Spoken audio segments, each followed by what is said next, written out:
uma das perguntas mais frequentes que o pessoal que participa das nossas mentorias nos fazem é o seguinte: Donato, tá, como é que eu implemento no meu escritório uma estrutura para uma advocacia bancária? Por que essa pergunta tem sido recorrente? Porque os advogados têm percebido que o simples peticionamento não tem gerado muito resultado, até porque o advogado não tem como saber tudo que ocorreu nos últimos 10 anos com aquela empresa ou com aquela pessoa física.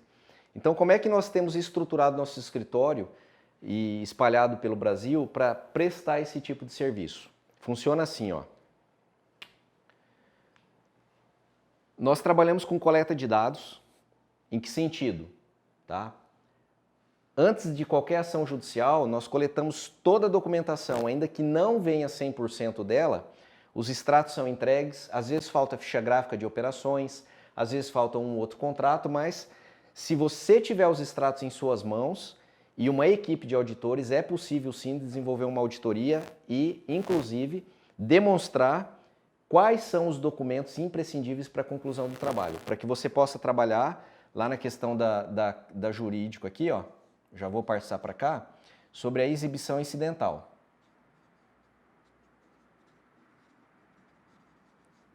Não entregou, artigo 400 CPC. Coletamos os dados. Quando essa documentação chega em mãos, tá?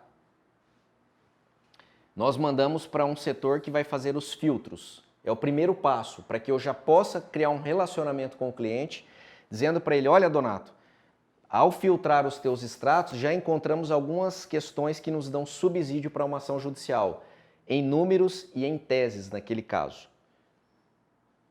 O filtro também vai falar o que para nós, que estamos aqui na linha de frente? A viabilidade do trabalho ou se é imprestável para o trabalho. Em que sentido? Você atende o cliente no teu escritório e demanda judicialmente. Vem lá uma decisão, uma liquidação de sentença daqui a anos, e você ganha para o teu cliente 10 mil reais. Será que compensa um processo desse? Você despender toda a tua energia, estrutura, equipe que está recebendo salário por 10 mil reais ao final, de onde você vai tirar lá 20%, 30%? É isso que o advogado tem que pensar. Se for imprestável, a gente desconsidera. Por quê? Quando você trabalha para empresas, vem muito mais que uma conta para ser revisada. Então a gente aproveita as que são boas e descarta as que são ruins. Feito o filtro, tá? E a auditoria, que é uma outra etapa, essa documentação é encaminhada para o setor jurídico. Para que o jurídico, que sabe da vida do cliente, qual é a necessidade dele, se ele é um cliente bandeira vermelha, que é aquele que tem risco de perca de imóvel, que tem uma execução já em andamento com bloqueio de bens, para qual o motivo? Para a gente definir qual é a tese. Compensa eu demandar em juízo de imediato ou será que não é melhor eu mandar para o meu setor de negociação? Para que eu faça o quê? Um colchão de preparação para aquele cliente. Uma boa negociação, eu tiro ele da área de estresse e após eu tirá-lo da área de estresse, eu volto para cá para fazer as demandas judiciais. Exemplo, existe uma execução em andamento, ele veio já estressado para o teu escritório, e lá tem o risco de perder um imóvel, de ser feita uma asta pública. Então você consegue um acordo, tira esse estresse da vida do cliente e depois com a auditoria, que você sabe que é viável, você faz aqui as demandas judiciais necessárias, tá? Essa estrutura aqui, o que ela possibilita?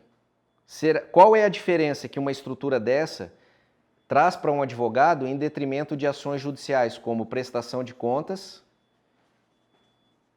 ou antecipação de provas?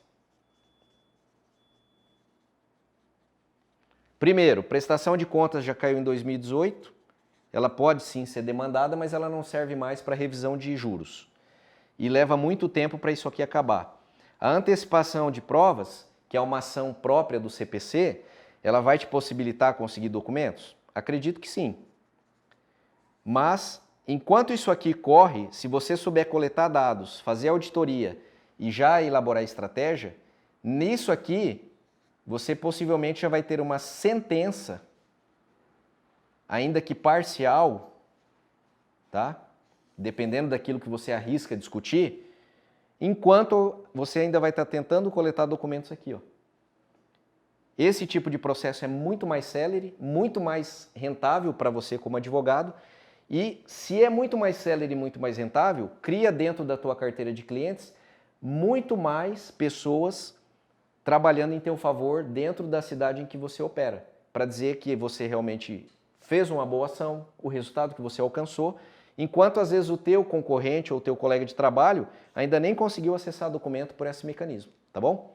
Então essa dica aqui é importante para que você também saiba que isso aqui leva tempo. Ah, Donato, eu ainda não tenho toda a estrutura, eu ainda não tenho auditoria, eu também não tinha.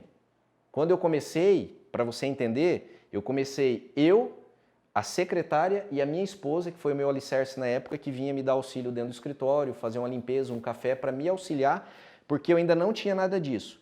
Agora, o que é o mais fundamental de tudo isso? É você ter isso na sua mente, tá? É você mentalizar. O que é que você quer para o seu escritório? Mentaliza. Mentalizar é muito mais forte do que ter o dinheiro disponível, mas não saber onde você quer chegar. Tranquilo? Opera dessa maneira aí que eu te garanto que você vai ter muito sucesso. Você gostou desse vídeo aqui? É interessante, né? Você pensar como toda essa estrutura pode ser benéfica para o teu escritório. Então eu vou te pedir uma grande gentileza. Deixa aí o seu like nesse vídeo, compartilhe com as pessoas da tua rede e, em havendo qualquer tipo de dúvida ou pedido de orientação, manda a pergunta para nós que nós vamos ter um grande prazer em contribuir. Um grande abraço a todos aí, fiquem com Deus.